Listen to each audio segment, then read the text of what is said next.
Hola, hola amigos, bienvenidos a Entre Aguas Te Cuenta, este programa institucional de la Agencia de Viajes Operadora de la Reserva Natural Entre Aguas, que busca precisamente romper esos paradigmas, romper esos mitos y comenzar a hacer un turismo regenerativo en Ibagué y en el departamento del Tolima. Hoy tenemos un invitado de Marras, un invitado muy importante y de antemano, Andrés, muchas gracias por ser, por existir, por todo lo que estás haciendo por Ibagué, por el departamento, por la misma Colombia y por acercarnos de esa manera tan divertida a la historia y a la cultura. Bienvenido a Entre Aguas Te Cuenta. Muchas gracias, Orlan. Qué rico estar acá. Me alegra mucho pues que ese propósito de difusión de la cultura, de la investigación haya calado en tantos ámbitos y pues una de sus manifestaciones es estar aquí echando carreta bien chévere sobre nuestra historia. Bueno, y arranquemos por lo primero, Ibagué. El nombre de Ibagué existió, el cacique Ibagué, ¿dónde fue su fundación? Bienvenido, Claro, ese es nuevamente. un término muy bueno porque en ningún lugar aparece que hubo algún cacique Ibagué. Sin embargo, a todos nos han contado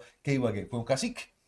Y eso resulta que es parte de la construcción indigenista que existió realmente durante el siglo XX, donde se crearon muchísimos personajes, uno de ellos el cacique Ibagué, pero también hace parte de la pérdida de las crónicas coloniales, es decir, de la pérdida de la costumbre de leer los libros originales. En los libros originales no se habla de ningún cacique Ibagué, sino que el cacique de Ibagué se llamaba Laembiteme o Mambito, alguno de esos Mambito. dos nombres o los dos, ¿no? Porque M es una partícula que quiere decir también hermano. Entonces, Mambito, Laembiteme podría ser el hermano de Mambito. Bueno, Y hay suena otra.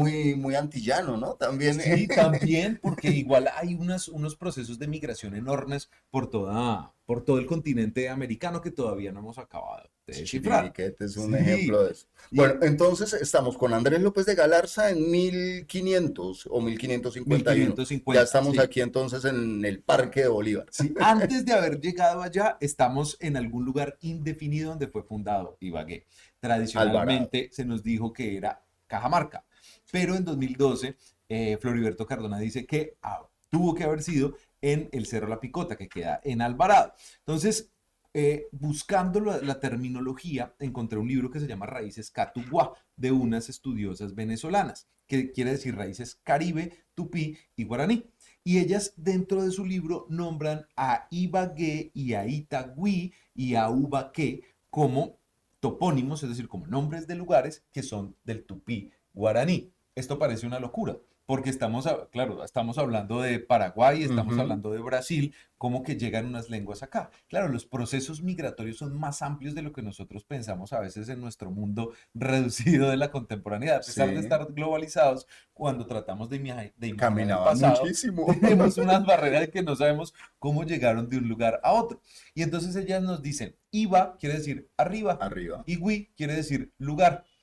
Y si uno mira las diosas, pues las diosas indígenas eran Ibatá, que era el sol, Ta, Iba, que era la luna, Iba, Dulima. Maca, que era la tierra, Ima ya tiene que ver con territorio, pero el Iba es sagrado y el Wi sería lugar. Y así encuentra uno muchos lugares realmente si empieza a buscar en la geografía nacional, inclusive suramericana, empieza a encontrar muchos lugares con Wi, que quieren decir lugar. Y si recordamos la crónica colonial, pues nos habla de la meseta de Ibagué. Es decir, Ibagué quiere decir meseta, así de sencillo. Es muy bello porque eso también nos permite empezar a encontrar significados en otros espacios. Luego creo que vamos a hablar, por ejemplo, de la I, esa I que siempre está por todos los lugares y nos habla de agua. Gualí, Gualandaí, Cachipaí, Paraguay, Uruguay, es decir, estamos ampliando como las fronteras de lo que somos en Ibagué hacia un espacio de construcción mucho más amplio Un que es colectivo. latinoamericano, inclusive americano.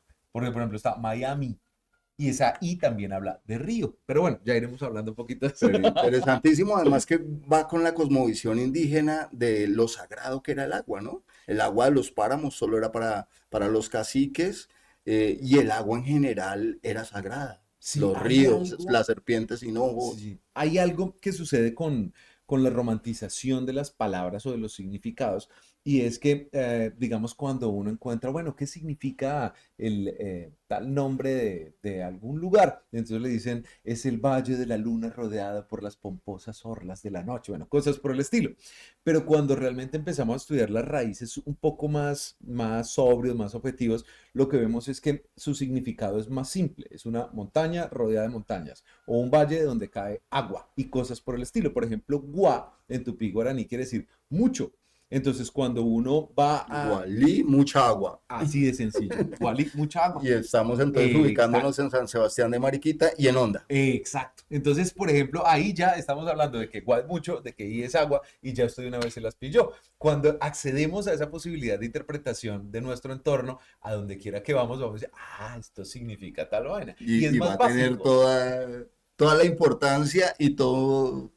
Qué interesante. Pero entonces aterricemos. Ibagué, Tierra Alta, y lo que el acervo probatorio, por lo menos que conocemos ahora, las quejas de Portillo que los hermanos Galarza estaban invadiendo sus predios, las descripciones de mapas, las descripciones también que hicieron algunos de los sacerdotes que ya en otras oleadas, si se quiere, pues están como más pendientes, menos de evangelizar y más de describir estas nuevas comunidades indígenas. ¿Nos Sí. ubicarían en qué municipio? Bueno, Floriberto No, Cardona tiene una tesis y él mójate, dice, mójate. sí, él dice, los conquistadores salen desde Bogotá y quieren llegar a Popayán. El camino tradicional era llegar a Cartago, Cartago la Vieja, que es Pereira. Al menos esa es la tesis que se ha desarrollado en Pereira. Sí. Cartago era Pereira. Entonces, el paso por Anzoátegui era un paso hacia el norte, que pasaba, digamos, medianamente por Alvarado. Si digamos que ese viaje, haciéndolo corto, Bogotá, ya para meternos en nuestro territorio, Sí, pasar después de Guadua, Sonda, San Sebastián de Mariquita, era Santa Isabel, Anzoátegui, Ibagué, por supuesto, hablamos del Alto de Toche, el bosque de palma de cera más grande del mundo, llegar a Salento en el Quindío y proseguir allí hasta Pereira. sí, ese Ese es, era el ahí, recorrido. digamos que habría dos caminos, porque originalmente no se pasaba por Ibagué. Lo que, lo que dice Floriberto Cardona dentro del proceso Buscaban de su una tesis vía alterna. es que a López de Galarza le dicen, tiene que irse de acá, porque los terrenos son de Portillo.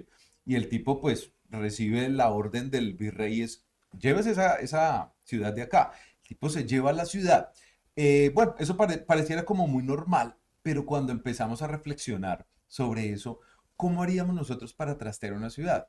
Es decir, ¿qué ruta tomaríamos? Entonces, yo tomé la tesis de Floriberto y empecé a mirar cuál sería el sentido de esto. Claro, si estamos en Alvarado, podríamos tomar inmediatamente el río Alvarado, que nace allí en Ambalá. Ujú. Ahí se acabó el río Alvarado, pero continúa el Chipalo. Y el Chipalo nos va a llevar hasta la 10 con quinta. Ahí se acabó el universo, toca girar y quedaríamos en la Plaza de Bolívar, en la Plaza Fundacional de ¿Plaza Bolívar. o parque? En este momento es parque, originalmente fue plaza, ¿no? Fue un lugar para la reunión de las personas, para la cristianización. Actualmente es parque porque a partir de 1852 en el mundo se empezó a continuar el modelo de París. Entonces había que embellecer los espacios y ya no solo dejarlos como lugares para la reunión multitudinaria, sino también lugares para el placer individual, con arbolitos, con luminarias, con asientos, con todo este tipo de ambientación, y eso empieza a calar a nivel mundial y en nuestro país empiezan a transformarse en parques. Bueno, entonces claridades hasta el momento. Ibagué no conocemos, no hay cacique, entonces no hablemos más de cacique Ibagué, ni que recibió a Andrés López de Galarza, y tampoco sigamos repitiendo esa mentira que Ibagué fue fundada en Anaime.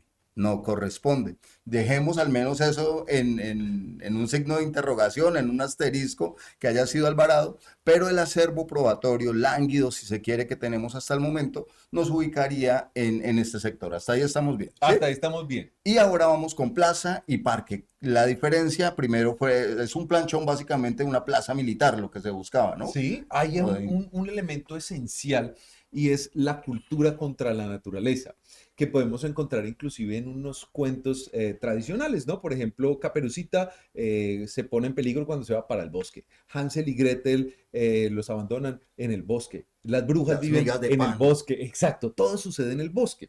Claro, lo que estamos Hay una viendo animadversión en torno en al ese bosque, caso a la es una natura. oposición, exactamente. La ciudad como un elemento civilizatorio y el bosque como un elemento bárbaro. Lo podemos ver desde el ámbito romano, desde el ámbito de los galos urbanizados, en cualquier civilización que observemos, inclusive en nuestro lenguaje, ¿no? Montañero, el que viene por allá del bosque, que todavía no está Sí, civilizado. Es más, civilizado pues, quiere decir que pertenece a la ciudad. lo normal, lo anormal. Exacto. Entonces la ciudad es precisamente un aparato que busca ordenar todo el caos que significa el bosque, ¿no? En el bosque no podemos ubicarnos fácilmente, mientras que la ciudad está diseñada para que podamos realizar un proyecto de vida muy claro. Todas las calles están ordenadas, en este punto tiene que estar una iglesia, y está la administración, sabemos guiarnos en ese espacio. Entonces la ciudad por excelencia es material y artificial. Pero con el tiempo ese propósito va cambiando. Digamos, originalmente dentro del proceso de conquista, lo que se buscaba era que allí se pudiera cristianizar, pero también que se pudieran hacer ceremonias políticas. Hay unas Y ceremonias de... militares, ¿no? Sí, También. sí, sí, sí, Que sí. digamos ese planchón era básicamente militar. Y podrían ser varias piedras allí apiladas. Lo que se buscaba era que fuese un planchón y que se tuviese esa visual. En primera instancia tenemos entonces a Andrés López de Galarza llegando en 1551, desterrado, lo sapió Portillo de allá, entonces le tocó venirse porque le estaba echando cuentos a la corona, Sí, sí, se sí. radica aquí en lo que es nuestro actual Parque de Bolívar, en ese momento, bueno, no había la plaza, la tienen que crear, ¿no? Sí. Pero siempre se ha dicho que la iglesia, que nuestra catedral, siempre su capilla estuvo en el mismo lugar y mirando hacia la misma parte, es decir, hacia lo que hoy es la alcaldía de Ibagué, el Palacio Amarillo. Hay algo allí que me gusta mucho y es el programa que tienen las construcciones. Cuando hablamos de programa estamos hablando tanto de lo material, de cuáles son los espacios que va a haber, como el propósito que tienen. Entonces, muchas veces el altar o los altares de las iglesias están apuntando hacia el oriente.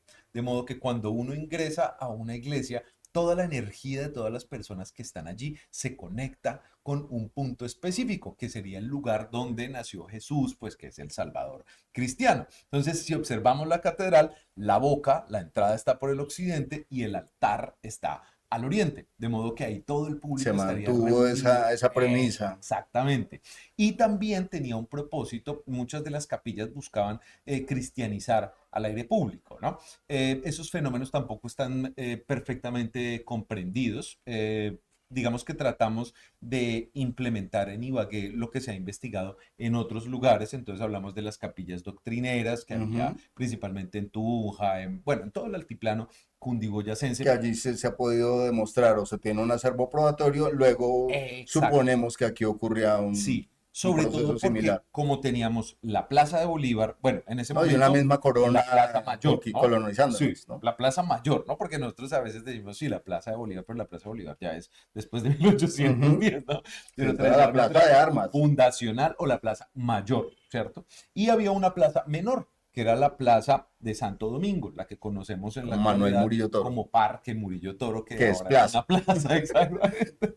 Y entonces ahí uno empieza a ver cómo los fenómenos de cristianización se van dando poco a poco. O sea, no todo el mundo puede ingresar a ese espacio central, sino que hay unos espacios de transición, de cristianización. Entonces se van realmente invitando a los indígenas para que se cristianicen y hagan parte de la ciudad. Inclusive Ángela Inés Guzmán, una historiadora muy famosa, que ella es realmente la precursora en los estudios urbanos del Alto Magdalena, o sea, entre Huila y Caldas, pues toda esa zona del Magdalena, ella empieza a estudiar cuáles han sido todos esos fenómenos de, de apropiación urbana que existen en todos esos espacios y descubre que hay unas capillas doctrineras en Ibagué, una que sería la ermita de Santa Lucía, la ermita de la Soledad, y a partir de esas capillas que coincidirían, por ejemplo, con la salida hacia donde está el Ibal, la Coqueta, Ujú. otro que sería la salida hacia el Cañón del Conveima, y otra que sería la salida hacia Bogotá. Esas capillas estaban ubicadas precisamente donde había Oro, donde asentamientos había. indígenas, Ah, bueno. para empezar a invitarlos a pertenecer a ese espacio. Yo digo invitarlos a pertenecer, pero sabemos, Amablemente, sí, sí, sí, sabemos que los procesos no con son, horas extras y pagos dominicales. Sí, sí, no, eran no procesos. funciona tanto así.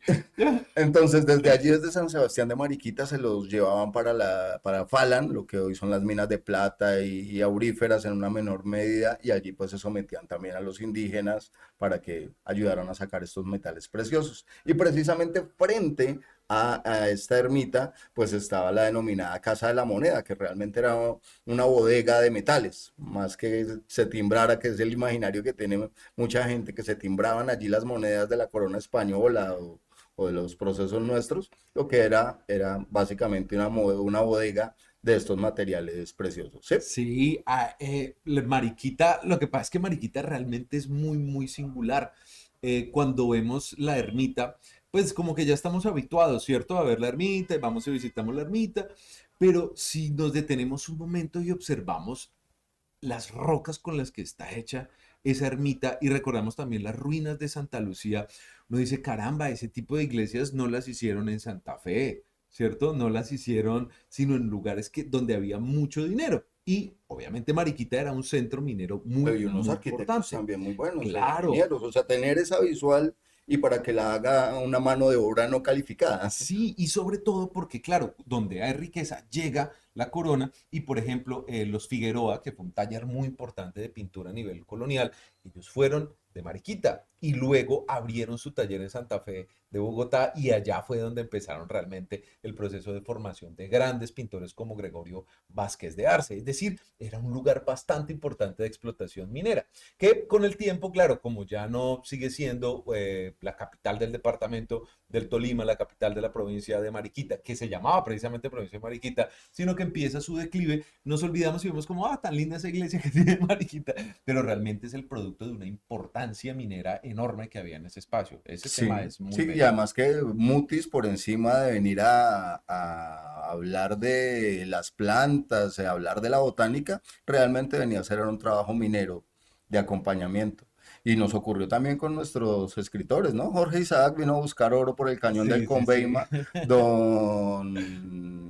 el papá, el abuelo de Álvaro Mutis Jaramillo, don Jerónimo Jaramillo, venía buscando oro, tenía procesos de innovación y venía buscando oro desde el eje cafetero y llegó allí al paraíso de Álvaro Mutis, a Cuello Cocora. Sí, hay un libro muy bello, una novela que se llama El árbol imaginado y tiene que ver con Mutis. Fue escrita por Flaminio Rivera, uno de nuestros escritores del Líbano, y él narra un proceso independentista muy bello, porque Mutis marca precisamente ese gran momento de la ilustración en el nuevo reino de Granada y lo pone como un personaje que está entre los intereses del rey y el deseo ideológico de la libertad. Entonces, el árbol imaginado es ese tráfico que existe realmente de armas, imaginando que se están llevando especies vegetales y conocimiento de América hacia España, pero lo que se está haciendo cuando se devuelven esos árboles huecos en los que se exportaba, pues allí vienen las armas que fomentarían la revolución americana. Ese es muy bello, también nuevamente para Chévere. imaginar lo que significa Mariquita dentro de este espacio geográfico, que ahora lo vamos y lo visitamos como, ay, tan lindo los lugares El hermosos, bosque, pero la importancia realmente de el Mariquita servicio a nivel ecosistémico que intelectual, tiene también sí, sí, todo por ese momento. supuesto, a nivel natural es precioso. Y no en vano, pues fue la sede de esa expedición botánica. Bueno, grosso modo, maestro, ¿quién es Andrés Francel? Ah, Y caramba. Bueno, yo soy arquitecto, soy doctor en historia, postdoctor en arte y arquitectura. Me dedico a ser profesor, soy profesor de la Universidad decano. del Tolima. En estos momentos soy decano de la Y además Facultad que de es Ciencias muy del noble. Hábitat. Precisamente nuestros pseudo líderes, lamentablemente, les encanta que les digan doctores. Él tiene un doctorado, tiene un postdoctorado y soy Andrés. Entonces, imaginen el grado de nobleza. De verdad, de corazón, muchas gracias No, por a ser, por usted. existir y por todo esto que estás haciendo, por este Sí, diálogo de saberes muchas que gracias. permites. Sí, y Por favor, pues, continúa. ¿no? Realmente el corazón de todo esto es siempre tratar de vincular todas las inquietudes que uno tiene a su quehacer como profesor. ¿Cómo enseña? A veces, digamos que uno busca cómo salir de los mismos muros del aula o del salón. Y eso ha implicado la realización, por ejemplo, de las caminatas urbanas o periurbias, que después le pusimos paseos patrimoniales en el trabajo conjunto con la Fundación en tándem, las biciclases de historia de la arquitectura y del urbanismo, ahora la utilización pues de los medios digitales para ir difundiendo nuestros valores, pero también como estrategias precisamente de conocimiento. Algo precisamente maravilloso en los humanos que siempre queremos aprender, en todo momento queremos aprender, pero obviamente también nos aburrimos fácilmente. Entonces, ¿cómo buscamos las estrategias para ir aprendiendo? Creo que parte de eso es mi búsqueda constante, de que quiero aprender, cómo me gustaría más aprender y qué puedo hacer para que otras personas puedan divertirse aprendiendo como lo hago yo. Claro, y es cambiar ese paradigma de la clase magistral, ¿no? De yo tengo el saber y es que hasta el nombre, alumno, el falto de luz, Sí, es sí, sí, bien. sí, sí. Entonces, qué bueno que estés con esa propuesta. Pero hablemos ya de sitios turísticos, de conocer un poco más a Andrés, es preguntarle por cine, ¿cuál es tu película favorita, tu libro? Sí, hay muchos, pero pues siempre hay que elegir por los momentos, por los intereses. Hay algunas que lo marcan a uno más que otras. Yo recuerdo con muchísima simpatía Odisea 2001 del espacio dirigida Stanley por Kubrick. Stanley Kubrick, exactamente. Y pues me condujo a leer la novela de Dave C. Clarke. Yo no sabía al ver la película que estaba basada en una novela, pero me pareció fantástico porque tiene precisamente la misma disyuntiva en la que estamos en la actualidad con respecto a la inteligencia artificial. ¿En qué momento aquellos seres que son más inteligentes que nosotros o procesan más rápido la información o tienen más capacidad de realizar muchas actividades al mismo tiempo mediante algoritmos, bueno, y los métodos matemáticos de programación, podrían gobernar nuestro mundo y nuestro ego entonces empieza a derruirse, ¿no? Porque todo está bien mientras nosotros seamos los que disponemos lo que pasa en el mundo, Sí, pero inmediatamente haya otro tipo de seres que van a gobernar, entramos en caos, ¿no? y no, y precisamente cuando ellos mismos descubren que, venga, es que estos manes no lo han manejado bien, lo están destruyendo Sí, y sí, están sí. acabando, y lo peor es que se están ultraderechizando Sí. también. Pero bueno, Y también, o sea, además de lo bella que es a nivel de composición, pues porque Kubrick hacía realmente un trabajo muy bello en la composición, en la fotografía, pues que se denomina que donde quiera que pare uno, la película es como si fuera una obra ujú, de arte, sí, realmente la la que está fotografía. asistiendo, las mismas actuaciones pues son realmente preciosas. Tiene una música que a mí me encanta, que es Alzo Sprach Zaratustra, así habló Zaratustra, que es de David Strauss, y que pues es basada en uno de mis libros favoritos que también es Así hablaba Zaratustra de Friedrich Nietzsche. Entonces me parece como precioso que exista la reunión de todas esas posibilidades, pues obviamente no vamos a hablar de más cosas porque se vuelve insoportable, No, ¿cierto? habría Tocar que hacer como un programa netamente de sí, ella, sí. pero también necesario. Y Sí, pero ese tipo de circunstancias me agradan mucho porque permiten que un objeto o una obra de arte conduzca a muchas otras variantes que nos permiten aprender muchísimas otras cosas más. Entonces, dentro de muchas otras cosas, también esa posibilidad de los hipervínculos con la misma historia, con el mismo conocimiento, me encanta en esa película. bueno, el libro, Andrés. Libro, también eso es una locura elegir uno, no más, pero creo que por el tema del cual, con el cual comenzamos a hablar, que es de Ibagué, hay una novela que me encanta que es Azteca de Gary Jennings. Es obviamente una novela Grande, un grandecita, arma así, contundente, de mil y realmente. tantas páginas, sí, sí. Pero me gusta mucho porque Jennings asume un reto y es cómo hacer para recrear el mundo azteca y tratar de ser objetivo e imaginativo. Entonces, el tipo no romantiza a los aztecas, sino que muestra obviamente una super civilización y un tipo que en medio de sus relaciones con la corte y sus funciones como mercader, visita diversos puntos del imperio azteca, describe las casas, pero nos habla también de los fenómenos de corrupción, de la infidelidad, de las estrategias comerciales para tumbar al otro, de a veces lo ridículo que es que unos granos de cacao puedan servir de moneda, pero lo importante dentro de ello, la recreación de los paisajes, de la flora que conduce a la generación de Sí, procesos estéticos. Realmente es una obra que a mí me precisamente pareció por eso te divina. hablaba del nombre científico del cacao. Al principio era Amygdalae pecuniae, almendra del pecunio, Sí, almendra de la fortuna, porque la canjeaban por una liebre. sí, Unos hablan de 3 granos, otros libros hablan de 7, otros de 5, digamos que sean 10. sí. En promedio esas pepas deben tener 30, 40 granos, entonces era la almendra del pecunio, interesante. Y la canjeaban en 1500 por una liebre, interesantísimo. Sí. Y también que no se romantice y que se hable también de esos sacrificios que se hacían en esas pirámides icónicas, que tenían acústica, la importancia de las serpientes, de las aves también para su cosmovisión. Es un buen libro. Sí, es precioso porque también nos permite ver cómo en medio de todos los intereses de los juegos políticos, pero también los juegos amatorios, los intereses entre ¿Sí? grupos humanos, se construye un mundo. Y también nos invita, por ejemplo, a pasear por la ciudad, por Tenochtitlan, en donde estarían los tugurios, en donde estarían las casas de citas, ¿cierto? En donde estarían los lugares de la gente acomodada, de la burguesía. Entonces, Que creo que es un también estaban esfuerzo aquí, ¿no? enorme, Porque es que claro. siempre nos hemos hablado y romantizado también ese paisaje europeo, ese primer mundo, Sí, y sí. aquí ya teníamos una evolución, astronomía, filosofía, interesantísima, y además que nos relacionábamos con los animales. Se dicen que las tortugas en su caparazón ejemplificaban esos 13 meses que tenía el año y que tenían que ver con las lunas, con los ciclos de cosecha, con los periodos menstruales de las mujeres. Bueno, ahora hablemos ya del destino, el destino mundial Uy, de Andrés. bueno, ¿A dónde nos invitas a ir?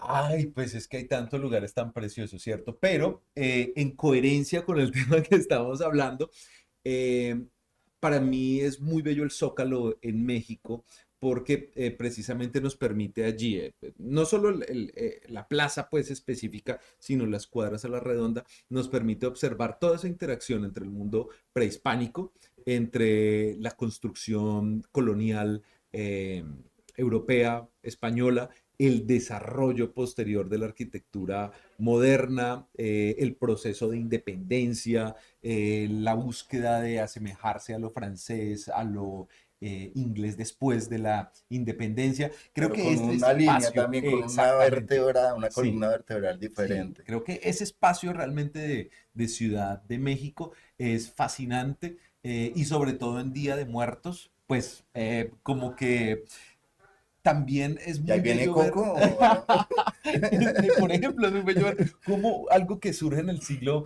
XIX como José Guadalupe Posada, como una caricatura realmente que trata de burlarse de esa burguesía empobrecida o de las personas aspiracionistas o arribistas, como les conocemos popularmente, se vuelve realmente en una expresión que conecta finalmente el pasado indígena, que no se lo propuso, pero finalmente lo conecta precisamente con los sacrificios, ¿cierto? Con todo el asunto de la muerte, del Tlalocán, pues del lugar donde vivían los dioses tradicionales aztecas, con la contemporaneidad hasta en películas como Disney, como la de Sí. Coco. Creo que eso es una potencia realmente enorme la que existe en ese espacio. Obviamente hay muchos otros lugares preciosos en el mundo, pero creo que para lo que nos atañe hoy, ese sería el lugar perfecto para visitar. Bueno, y el destino nacional, Andrés. Destino nacional. Bueno, hay algo que a mí me gusta mucho, una experiencia muy satisfactoria, y es que en Bogotá, por la séptima,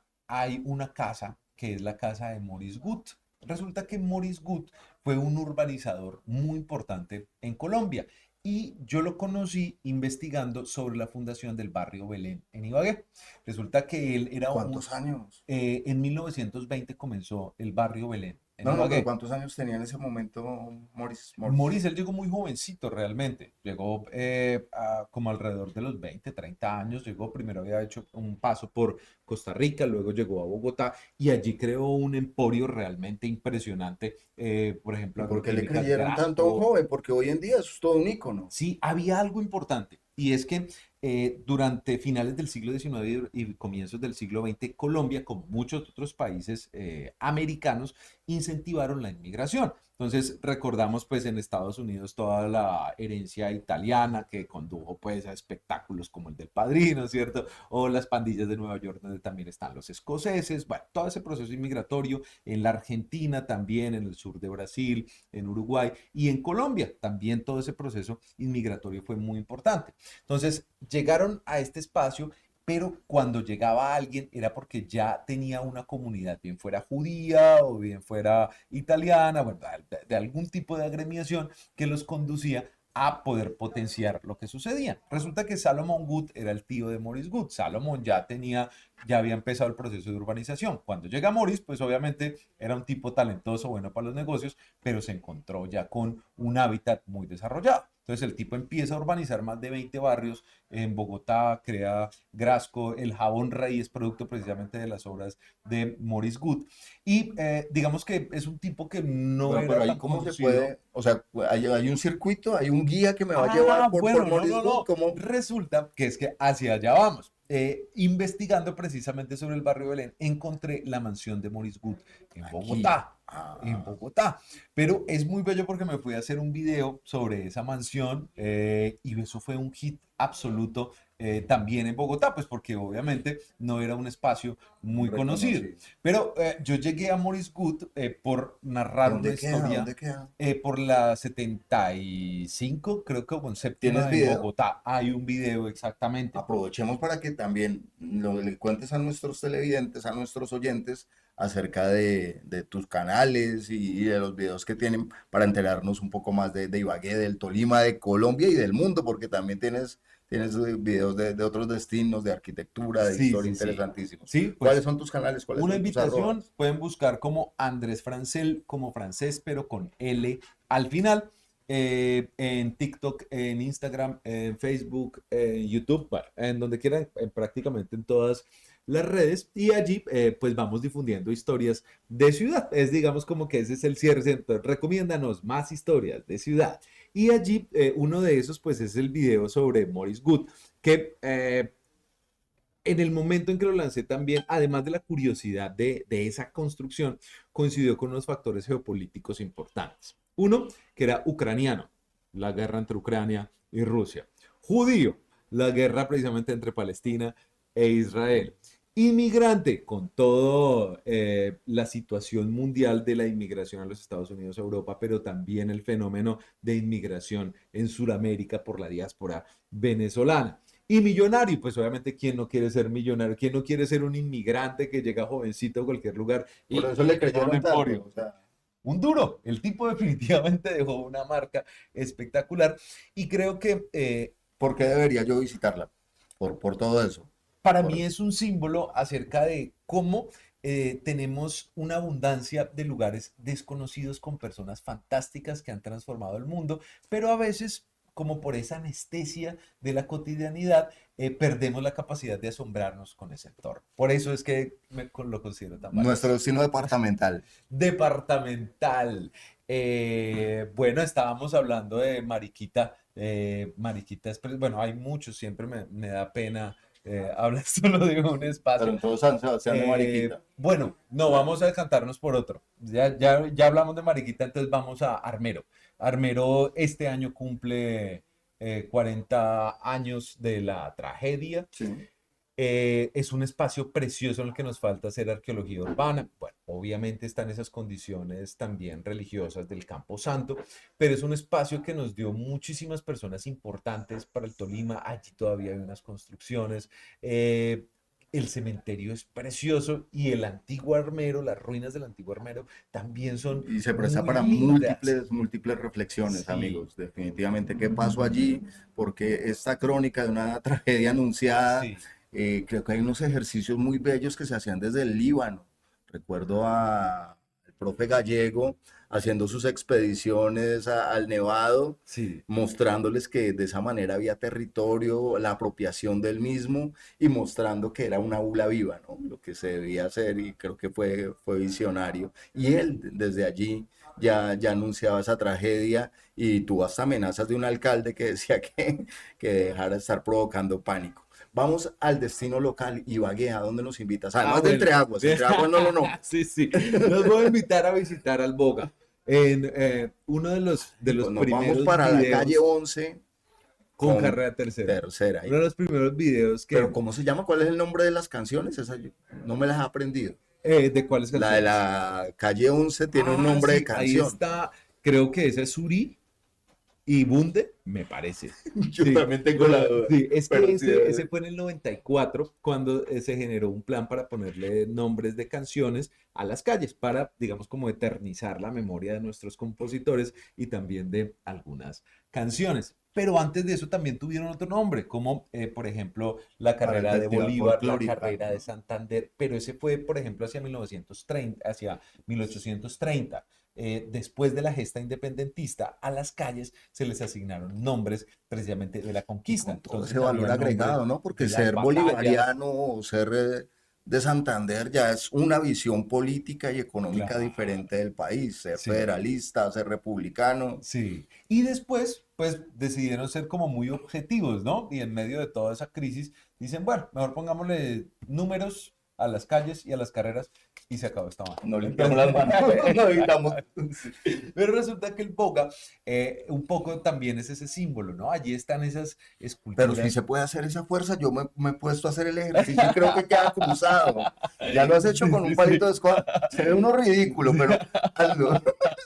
Haz el Sí, ejercicio sí. en el próximo recorrido. Creo que no aplica. Sí, sí, No sé. eso es otro término de disputa, ¿no? Si él realmente está remando, si la fuerza la está haciendo para atrás, hay posturas a favor y posturas en contra y argumentos sobre la posibilidad. Unos dicen que se va a caer, otros dicen que evidentemente está remando bien, pero lo más bello de esa escultura, a mi juicio, es que lo que hace Julio Fajardo es elegir una posición que permite reconocer que está remando pero que el tipo está erguido y orgulloso Orgulloso, por un sí. oficio, que tradicionalmente era un oficio pues de esclavo, ¿no? Un remero que no puede tener familia. Uno, digamos que puede también romantizarlo, pero alguien que rema en el río Magdalena es una persona que sale ¿En qué año? desde También. Girardot y va a Por eso, pero ¿en qué llegar. año estaban esos bogas sometidos, esclavizados? Ah, sí, ¿Estamos hablando de 1600 o hasta de 1500? durante toda la colonia, pero también en tiempos republicanos,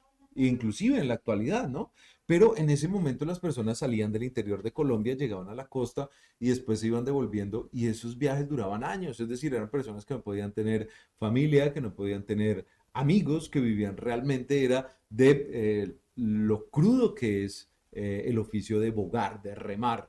Entonces que allí no lo represente Julio Fajardo como un Orgulloso. tipo orgulloso que se ha liberado pues de las cadenas, me parece que realmente es Y fantástico. el granito, que es como una repetición también que tenemos, el rojo, ¿no?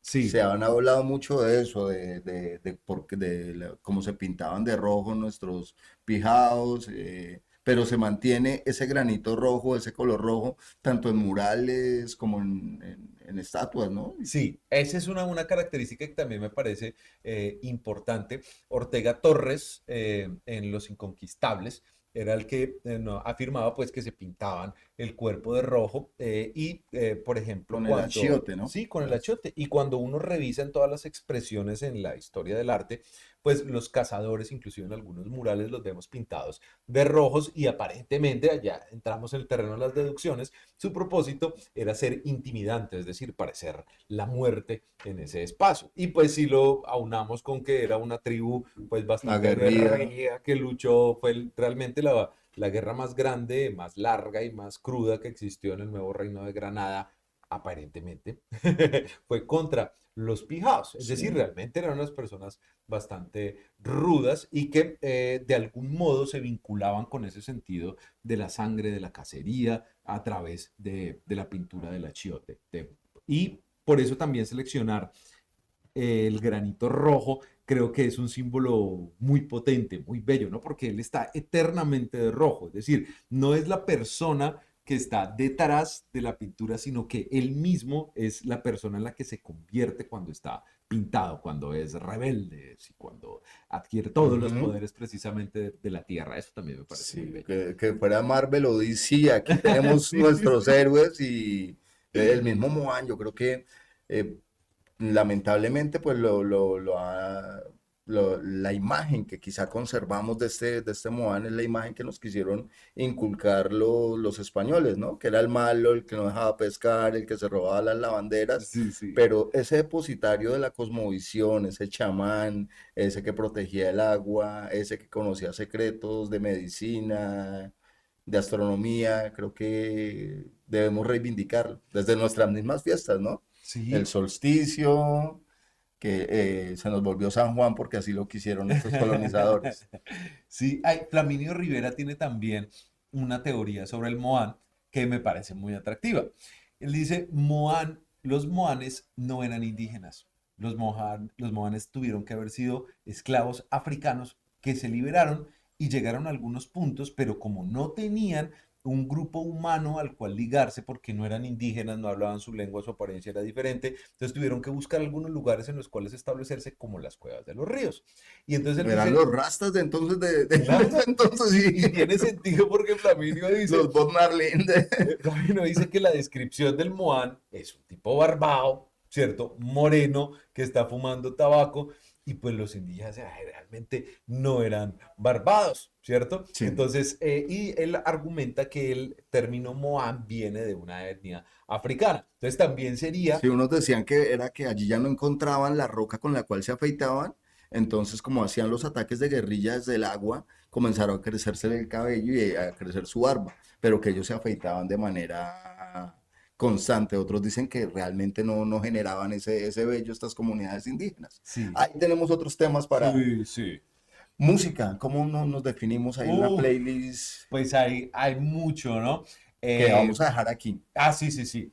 A mí me gustan muchas expresiones musicales, pero hay algunas que me han marcado más que otras. Una de ellas es la posibilidad que ha tenido la música clásica, la música orquestal, instrumental, de interpretar el mundo, así como hablábamos de los animales que le dan un sentido de explicación a nuestro entorno, y uno de ellos es el vuelo del moscardón de Aranja Chaturia. Entonces, me parece bello porque también estamos hablando de la sorpresa con nuestro entorno. Uno está comiendo y pues vuela una mosca y ¡ay, qué vaina tan desagradable! Pero Hachaturia pues empezó a escuchar el moscarrón y dijo, caramba, qué maravilla. Yo creo que no pudo ni siquiera tomarse la sopita que estaba Pensando y en se los puso a compases, pensar ¿eh? exactamente. Por eso me parece muy bella esa composición y también pues para simbolizar toda la influencia de la música clásica en mi vida. ¿Cuál Ah, otra? también, pues, alguna de Doors, evidentemente, de Roadhouse Blues, creo que Ahora es. que murió Vat Kilmer, ¿no? Bueno, Gran coincide interpretación, con gran eso, sí, película sí, también. sí. Evidentemente el rock, no solo estadounidense, sino el rock anglo, es una transformación muy importante que deriva de las expresiones como el blues, el jazz, de todas estas creaciones de los africanos inmigrantes a los Estados No, y Unidos. esta unión de sonidos ahí, ese órgano Sí, ecléptico sí. y los viajes que permiten en esos solos. Sí, y también la experimentación con esos nuevos instrumentos que son eléctricos y electrónicos, ¿no? O sea, la utilización de los pianos electrónicos, la utilización de las guitarras eléctricas y esa mezcla que hace The Doors, que es llevar también como algo de folk, algo de blues y mezclarlo con lo que ya posteriormente sería el rock, algo de psicodelia, inclusive también todos estos factores indígenas es para mí también precioso, Bueno, muy entonces bello. tenemos el vuelo del Moscardón, tenemos a The Doors y Tendríamos The Bernie's Tune, que es una composición muy bella que, por ejemplo, con un amigo con el guacha, nos poníamos en las noches a leer, a escuchar música, y en una de ellas empezamos a escuchar una preciosa composición que es el param pam, param pam, para param. Y creo que eso sintetiza algo que tiene el jazz y es la utilización de el silencio y la transformación de los compases, la síncopa, bueno, todos los recursos que se tienen para que la cabeza de uno explote cuando empieza a escuchar esa música. Es decir, es como estamos habituados a que la música comercial tiene unos patrones muy claros que nos hacen sentir bien, que nos agradan. El jazz busca jugar con todo eso, disruptivo. destruir un poco exactamente, pero sí nos sentimos enganchados con esa música. Es decir, es un poco como aprender a destruir un poco nuestra cotidianidad. Eso también me fascina ¿La La Land te del gustó jazz. o no? ¿Cuál, cuál? La La Land. Mm, la comencé a ver y me dormí. Ya estoy muy Sí, viejito. no, era una Pero apuesta mucho no la más puedo juzgar, comercial. no la puedo juzgar, la verdad. Y para cerrar, ¿También compones? ¿También cantas? sí, sí, sí, claro, sí. Tengo muchas composiciones. Hay, algunas de ellas tienen una tendencia a la comedia, ¿no? Entonces, como a tratar de disfrutar un poco con nuestro mundo y también tienen que ver con los animales. Una de ellas, que es la más famosa, es el carnero. Y es precisamente cuando buscamos ser libres, eh, tratamos de salirnos de la sociedad, de la civilización, y nuestros símbolos van a ser los animales. Entonces, en la antigua Grecia, pues estaban los faunos, ¿cierto? Que eran estos humanos con Ujú. cuernitos y con piernas de cabra, o los mismos minotauros, los centauros, siempre hay un símbolo de ellos. Y pues evidentemente los carneros, pues son estas cabras macho, pues, que hacen lo que se les da la gana, que los consideramos locos, que se suben a los árboles, que están en los acantilados, que hacen lo que quieren, que comen Te lo estoy que quieren. imaginando con cuernos y brincando. Sí, inclusive, yo creo que hace ya unos 20 años, qué sé yo, o cerca de 20 años, Billy Campos y Diego Rodríguez, un estudiante y un compañero profe que era productor audiovisual, me hicieron un video. Ese lo grabamos en la terraza de la Cundel, que fue el Que Colegio San también Luis tiene un Gonzaga. atractivo arquitectónico Sí, interesante. muy bello. Bueno, aquí Y hay allá hay un video que se puede conseguir el carnero. en YouTube.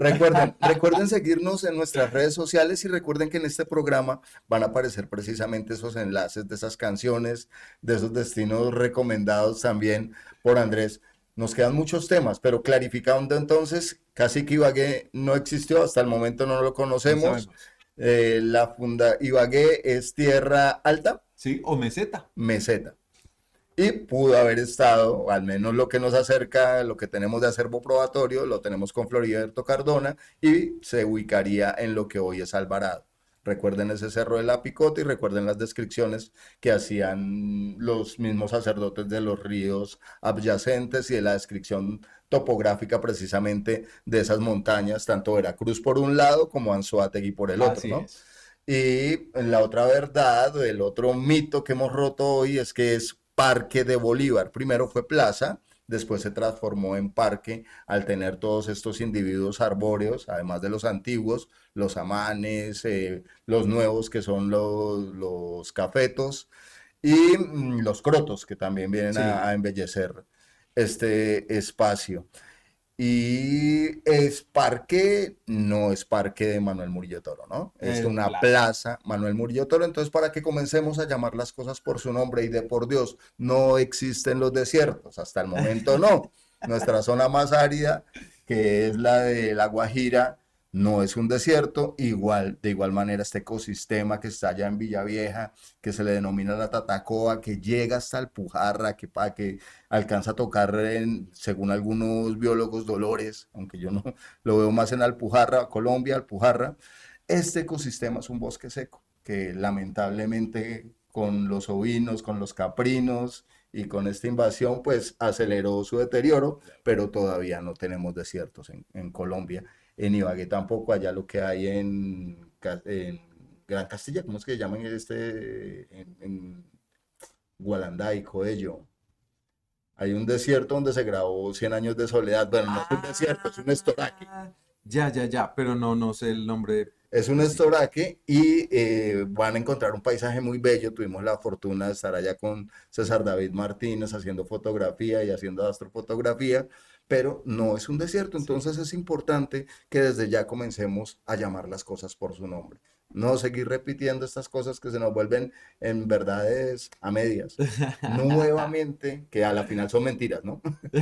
Nuevamente, mil gracias, Andrés. No, Orla, muchísimas Y gracias esperamos por la tenerte por invitación. aquí con más tiempo y destrozando otros mitos. Muchas gracias, Muy amable. felicitaciones por esa labor. Los Cuídate mejores mucho. deseos.